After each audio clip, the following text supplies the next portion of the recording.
How we doing, Laker fans? This is Daniel Belts from King Watch LA, and the Lakers just wrapped up Game 4 on Kobe night, and Lakers go up 3-1. That was one of the most boring games I've watched from like a competitive standpoint in a while, but I loved it. I love Laker blowouts. I love being up in the second half where I don't have to care what's going on the floor. You can be on your phone the entire second half, which most of us were tonight.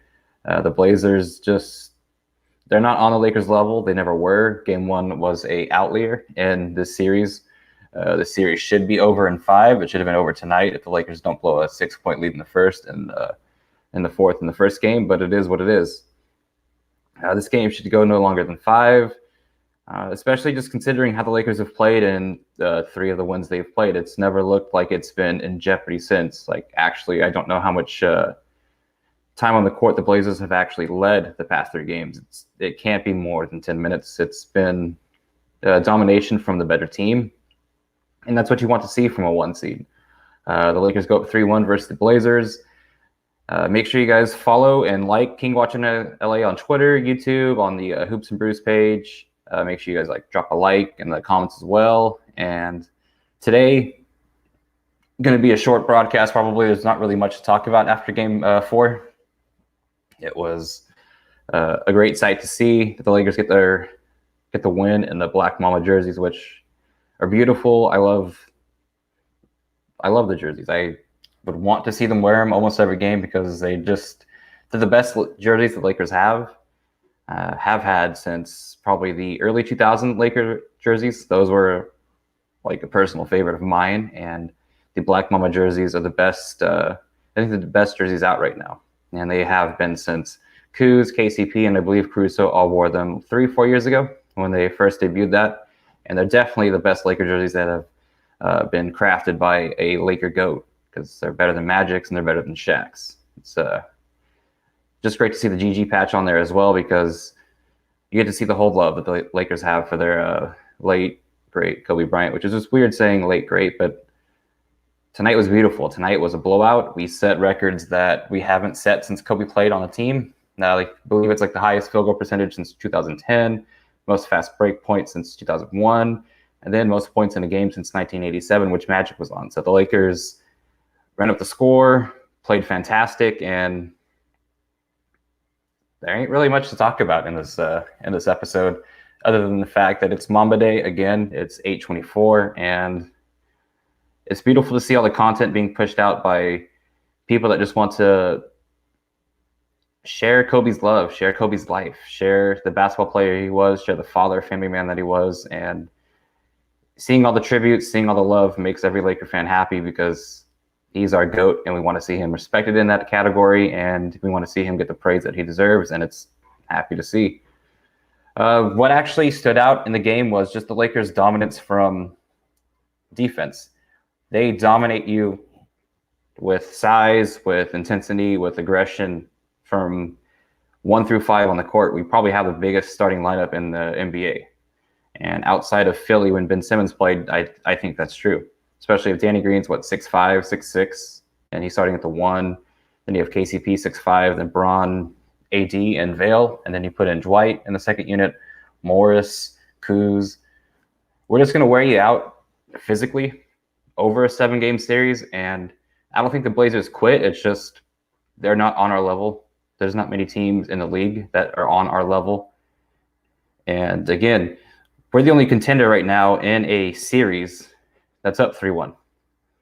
Like, I know we panicked and we overreacted after Game 1 because it had been 7-8 years since we made the playoffs, and we wanted to see the Lakers win Game 1. But you look at Dallas and the Clippers, and then you look at the Rockets and the Thunder. They're both 2-2. Lakers are the only team up that are, in my opinion, a contender in the Western Conference, and they're the ones up 3-1. Then you have the Jazz that are up 3-1 against the Nuggets, but none of those teams scare me in a 7-game series. I don't consider either one of those teams a contender. So the Lakers have a great opportunity right now with the Rockets and Thunder being 2-2 is to get some rest. If the Lakers can come out in Game 5, handle business, they will get some extra rest days going into the second round matchup which you will need for LeBron. You will need for Anthony Davis, because our superstars are going to be playing a ton of minutes going forward. And if we can get LeBron in year 17 at the age of 35 some rest, you have to take advantage of that. Especially since Dame, I hope he's all right. I want to see him out there for Game 5, because you want to beat other teams at their best. You want to beat other teams when they have their where they have their starting players and where they have their stars. You never want to have cakewalk wins. And I wouldn't say the NBA is staged. King Rel, thanks for commenting, by the way. I wouldn't say that the NBA is staged. How can the refs give you the game when the game was never even a game today? The Lakers dominated from opening tip, and if the refs gave them that game, I don't know what game you were watching, like, at all. The Lakers hit 17 threes, and then you can combine that with the fact that they're going to dominate you inside as well. Plus, on the defensive side, there's just no way in hell that the NBA rigged that game. Just simple as that. You're just a hater, or you don't watch basketball if you think the refs gave them that game. And just quite honest with you. And like you saw Anthony Davis just hit 3 or 4 mid-range shots. When he's hitting like that, no team's beating the Lakers. When Caruso is playing defense like that, making smart reads in transition and knocking down threes, you're not beating them. When Danny Green's shooting like that, you're not beating them. When Kentavious Caldwell-Pope is scoring 10 points in the first quarter, you're not beating them. Just because the Blazers don't get the looks that you think the Lakers get, that doesn't mean the refs are giving them the game. That just means the Lakers have the size advantage. They have the defensive advantage. And that's why we thought they had no chance in the series, even though the media and a lot of former NBA heads wanted you to think the Blazers had a chance going into the series.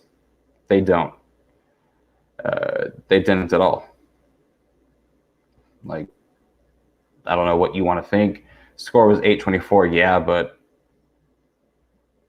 the Lakers kicked ass. I don't know how you think the refs gave them the game, and we'll just leave it at that. The Lakers are 13 wins away from holding championship trophy number 17. And I'm excited as hell for the opportunity to see them try to get that. We need the Lakers championship trophy back in LA, because that's where it belongs. We are the most successful NBA franchise in the modern NBA history. We've been to the most amount of finals. We have the most wins in NBA history, and we need 17. We need LeBron to get us 4th. We need AD to get us 1st, and it's going to happen all in Orlando. What you've seen the past 3 games, and even in the first game when they came back and took the lead in the 4th, you've kind of seen the Lakers control the entire outcome of the game from basically after halftime of that. After that first game, the Lakers kind of settled down. They got what they wanted, and they are who we thought they are. They are looking like the team that kind of showed that they were title favorites in March. You see it with LeBron's intensity, and he looks quicker. He looks quick. He looks like the LeBron I thought the Lakers were going to get. He looks like playoff LeBron, and he's not letting Gary Trent dictate that anymore. He's not letting any matchup on the Blazers dictate that. And it also helps when your role players are knocking down wide open shots, and your role players are making the smart passes. They're making the smart reads. Like, we've seen KCP, Danny Green attack when they overplay you. Like, we just need them to make the simple play. We've seen JaVale kind of stop his I haven't seen JaVale take a hook shot in 3 games, which that's a win for us. When he takes those stupid hook shots with like 3 seconds into the shot clock, it's stupid. We haven't seen him take a shot he shouldn't have taken in 3 games. The Lakers are the team we thought they are. And it's as simple as that. I haven't seen LeBron play that well in a while. Like, it looked like he was not going to lose on Mamba Day, and I don't think the Lakers had a chance to lose on Mamba Day just because we are the better team. And we kind of had to show out since the first game after Kobe's death. The Blazers beat us. We kind of had to get revenge in that way, and they did tonight. It was beautiful to watch, and everyone outside of Dwight, Dwight's going to foul. Dwight's a human foul machine, as I like to say. Everyone played fantastic, in my opinion. I don't think there's any sore spot besides J.R. Smith, who hopefully maybe one day finds his 3-point shot again. It's looking a little dicey. I do not understand why Dion doesn't play if the Lakers are not going to have LeBron bringing the ball up in certain lineups, because they put a lineup with him, Kuz, I believe it was Danny Green and KCP and Dwight in the game, and I don't want Kuz bringing up the ball. You saw him like have 2 turnovers doing that, and Danny Green threw a stupid pass that ended up in turnover as well. So that's just some spots. I guess the only complaints after today's game, because there's not a lot. There's not a lot of things that happen in this game that Laker fans can be upset about, because we dominated from start to finish. It was, I think, LeBron's best game as a Laker. It was in the playoffs, and if AD had stayed healthy, in which they're calling it. They took him out for preliminary reasons of just kind of rest, like, hey, let your back heal up for game 5. And AD said he'll be 100% by game 5. So if he had stayed in, I think they both would have gone for like probably 30-point games. They combined for, I believe it was 40 points at the half. So again, there's not much to talk about today. Lakers dominated from start to finish. They're up 3-1. They're 1 game away from getting to the second round, which hasn't happened since 2012. And it should be an easy win, game 5. I should be talking to you guys Wednesday night after the Lakers advance 4-1 against the Portland Trail Blazers. This should be a happy, positive podcast. I hope to have a couple people on for game 5. Just 2 people that kind of wrote the Lakers off, that picked the Blazers to win. I would love to see them just kind of apologize to Laker Nation for having that. And I don't know, it's been fun kind of finding my love again for talking Lakers basketball. I hadn't really talked much since Kobe's passing, like with King Watch LA, and it's kind of back. It's just great to see the Lakers winning. It's great to see the Lakers doing what they need to do, and we're going to have amazing, dope content coming out with Hoops and Brews. We have a ton of new people on the podcast for the HNB Media TV, and it's going to be great. Like, we're pushing out, I think, some of the best content that people around the NBA are pushing out, and like, thanks to Hoops and Brews for putting this all together and giving us the platform to kind of push this. Like, I know Hoops and Brews gets a lot of hate for like their Laker hatred, but they gave me this podcast. They gave me this platform. I wouldn't be here talking to you or tweeting during the games without them. So shout out to them. And we can talk about a little of what I liked from today's game. Dion in the 4th, I would love to see Dion get more burned, because what he does on the court can happen anytime LeBron's off the court. The offense just looks smoother when Dion's running the second unit. I love Caruso, but he's not that. And I think for the Lakers to be their best, they're going to have to just not go outside of the role, play within the role, and star in the role, which is what Vogel and the rest of the coaching staff has been pushing. So for that to happen, I think Dion's going to either have to, A, get into the rotation, or B, that's, I guess, when Rondo comes back. I don't want to see Rondo play, but like, it is what it is. Cannot wait until the second round matchup with whoever we get between the Rockets and Thunder, because a lot of narratives need to die at that point. They need to go away with. And I don't know who we're going to be facing out of the Rockets and Thunder right now. Dort's been playing amazing in that Rocket series. He's not stopping James Harden, but he's containing him, if that makes sense. And that's how you're going to beat the Rockets, is if you contain James Harden, because you can't stop him, but you can make the game as hard as you can against him. And then you look at the Clippers. I don't really care what the Clippers are going through. It's funny to see the reaction the Lakers got after they lost game 1 compared to other contending teams in the West not receiving that. Dame and CJ have played all 4 games. Kristaps Porzingis has only played in like 2.5 of the games against the Clippers. And it's just, the energy is different with the certain LA teams, and that's fine with me. We have expectations here. We have history. I know they don't. So it's okay to realize that's why they don't get the expectations put on them, but that's fine. Laker fans want the expectation. We want that hype. Because we've seen what happens when we do match up to the hype. We've seen the Lakers hold the trophy at the end of the season. We haven't seen the Clippers ever do that. Hell, we haven't even seen the Clippers. We haven't seen the Clippers reach the Final Four yet either. So this is uncharted territory for them. We expect this. We expect overreactions to losses. We expect pressure. We expect all the stuff that comes with being a contending team, because we've been there before.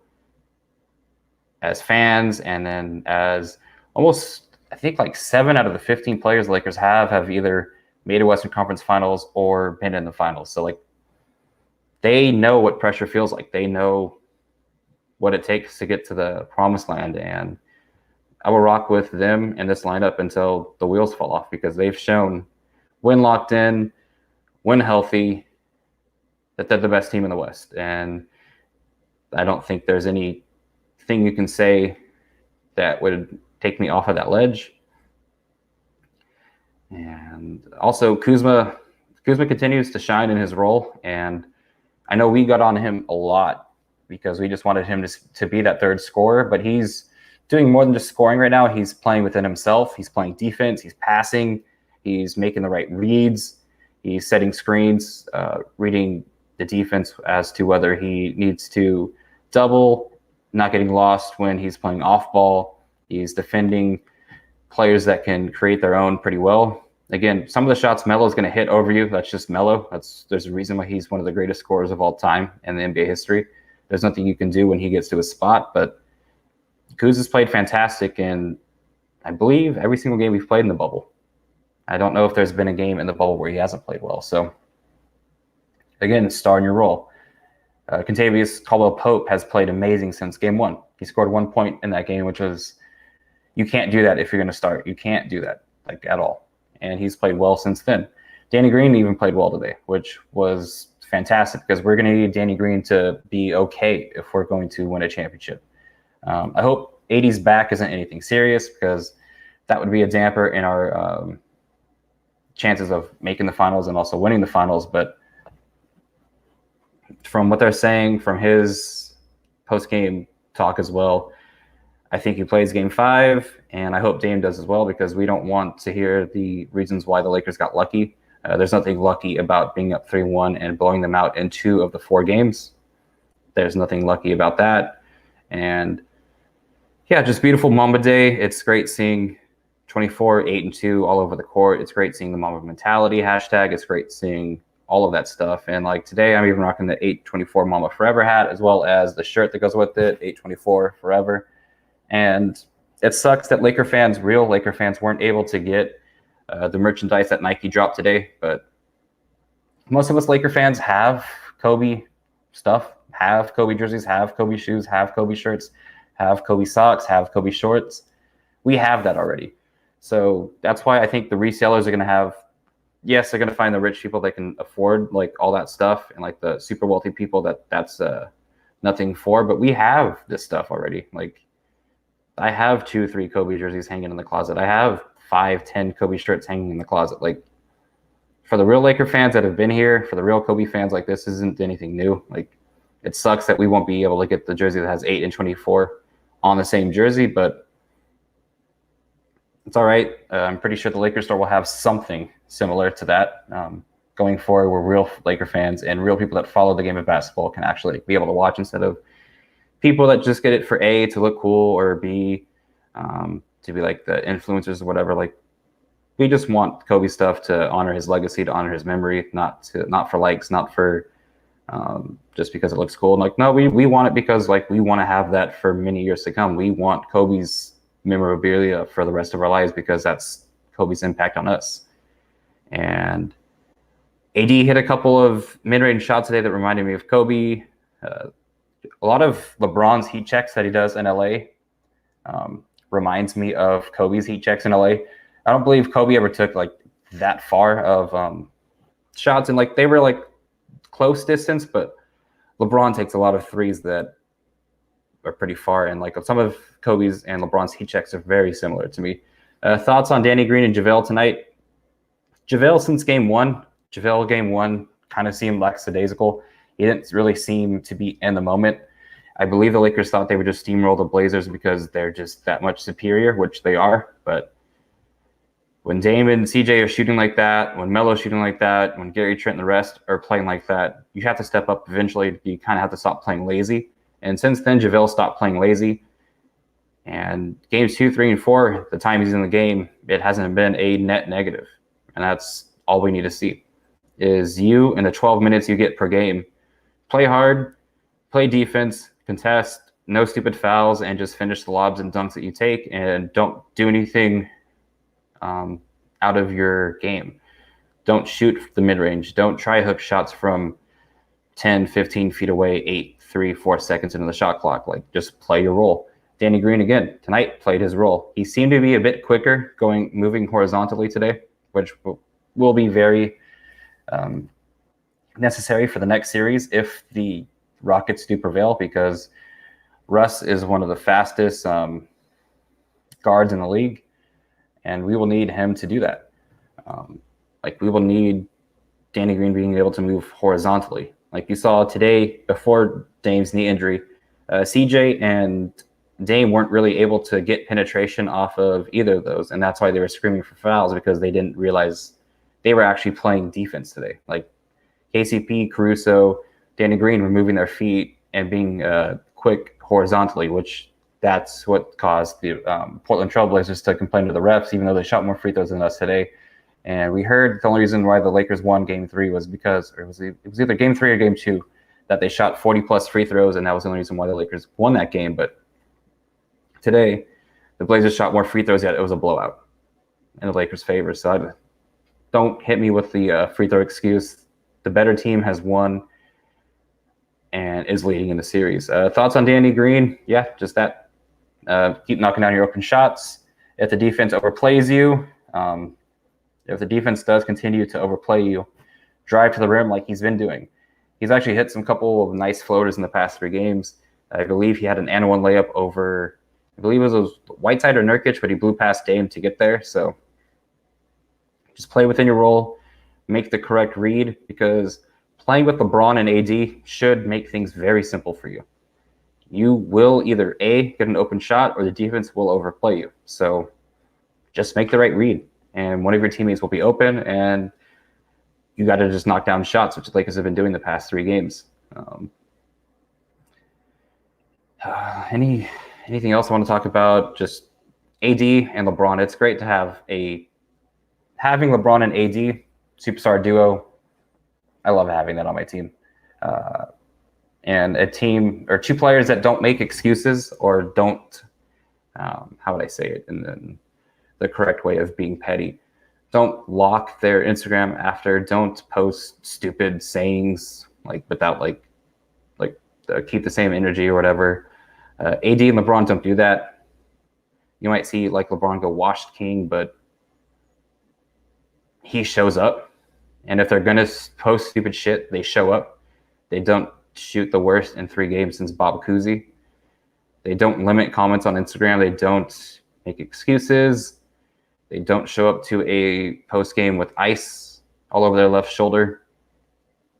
They accept the criticism and show up the next game, which real superstars do. They don't continue to make excuses. They just show up. And that's what we need in LA. That's why they're the better duo in LA. That's why I think they're going to be the duo in LA that ends up with the rings instead of Pandemic P and Kawhi. That's just it. And Kawhi has been amazing in the bubble, in the playoffs. He's carrying the team on his back. Shout out to Lou Williams yesterday as well. I will always have love for Lou Will for what he did in LA. But Clippers need their second star to act like a second star.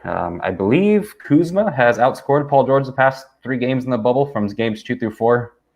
And if not him, one of the Lakers role players have, besides AD and LeBron. So just goes to show you the narratives might not actually be what the narratives are.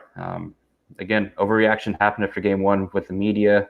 The Lakers actually might get bounced in the first round, but you've heard crickets with the Clippers and Mavericks series with the Clippers' chances. We haven't seen the 96 Bulls be the 96 Bulls, but we've seen the 2020 Lakers play like the 2020 Lakers.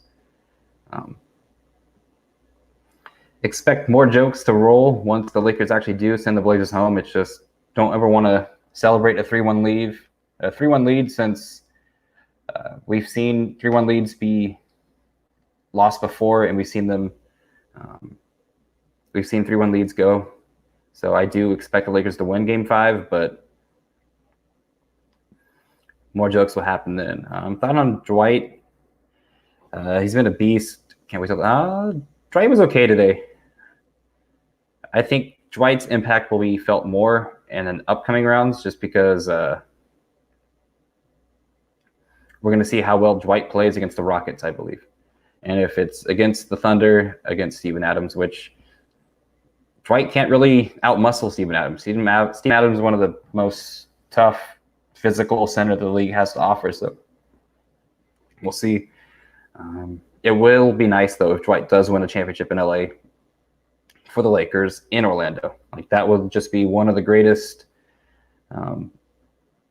arcs a player has after wanting out of Orlando, getting booted out of LA, and then going back to Orlando as a Laker and winning a championship. There's no better story that a NBA player can write, and I hope he does sometime learn how to stay out of foul trouble. But one of the Lakers' advantages is their size will wear you out, and Dwight just wears you out.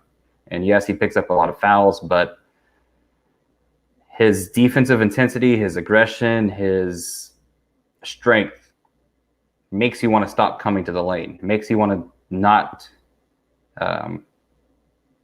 attack the paint, and that's what I love to see. And let's see. Last question I'll take from y'all is, when do you think they'll need Rondo? Hopefully never. I want to see Rondo help the Lakers win a championship from the sidelines. I want to see him with the clipboard. I want to see him yelling out defensive assignments. I want to see him running out plays the Lakers need to run out of a timeout. I want to see him telling certain players to keep swinging the ball or to keep their head up. I want LeBron. I don't want LeBron. I want Rondo to be our cheerleader, our coach, and that's about it. They will need Rondo, though, if they don't insert Dion, and we can't dribble the ball up the court, because Kuzma had some dumb turnovers, Danny Green had some dumb turnovers, and like, we can't have that. If those were close games, those possessions will be the reasons why you lost. So we need someone to be able to bring up the ball if LeBron's not going to be doing it, and hopefully that's Dion. Hopefully Vogel figures out something, because Dion played well, in my opinion. And it's not, I don't look at the box score to see if he played well.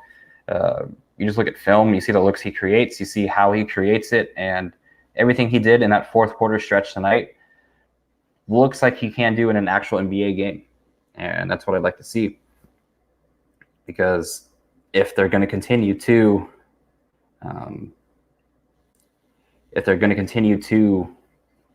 not have LeBron bring up the ball when the game's kind of had a hand, we don't want to give up comebacks. We don't want to give up those certain misassignments. But yeah. Anyways, this has been Daniel Belts from King Watch LA. Again, there was nothing really that important to talk about tonight as a game perspective, because we just kicked ass from start to finish. I call the Cook, JR, Dion, Dudley, and Dwight rotation, I call that the AKA the Lakers kicked your ass lineup. Make sure you guys drop a like. Make sure you guys subscribe to everything we're pushing out. Feel free to donate to Hoops and Brews. Make sure to subscribe to our Patreon as well. Again, we're going to be pushing out a lot of content in the upcoming months. We're going to, this is just the beginning of the journey. There's at least 15, 16 more NBA games the Lakers should be playing. So this is going to continue to be a journey that I love to take with all of you guys. Hoops and Brews is also coming up with a interview with a current NBA player. So we're hitting heights that Dwight Howard couldn't reach in the media game. So it's just going to be amazing to see. And you guys just need to subscribe, follow, and just show us love, and we'll equally show you the love back. I love boring, easy games. As Aaron said, you get to basically be on your phone the entire second half, because it's fun. Like, the Lakers were up, 24-25 in the first half. Actually, they were up 29. It was 80-51. You kind of get to relax, drink a little bit, have fun, text whoever the hell you want, and the game was never in jeopardy after halftime. And you get to see Chuck look like a fool, which we all love to see. And again, 13 more wins until we are at the level that we want to be at. This all means nothing without a ring, and I hope that we can bring it home for Kobe's memory, for the Laker fans out there. And AD, LeBron deserve that ring. I think they're the best duo in the NBA that the NBA has to offer. And they're showing that in the Western Conference. Their game fits perfectly well together. AD and LeBron counteract what each other does well and what each other kind of lacks on. AD can't really create his own game in the half court without forcing it too much. LeBron gives you easy looks, gives you easy opportunities. LeBron in year 35 isn't that man on the defensive side of the ball. AD is going to make up for that. AD's back there. AD is going to block that shit. He's going to steal whatever. Any mismatch you have, AD can clean up. So what they do well mixes with what the other person kind of lacks on the side of the court. So I think we have the best duo that complements each other well. And like with Kawhi and PG, who gets the ball in the fourth?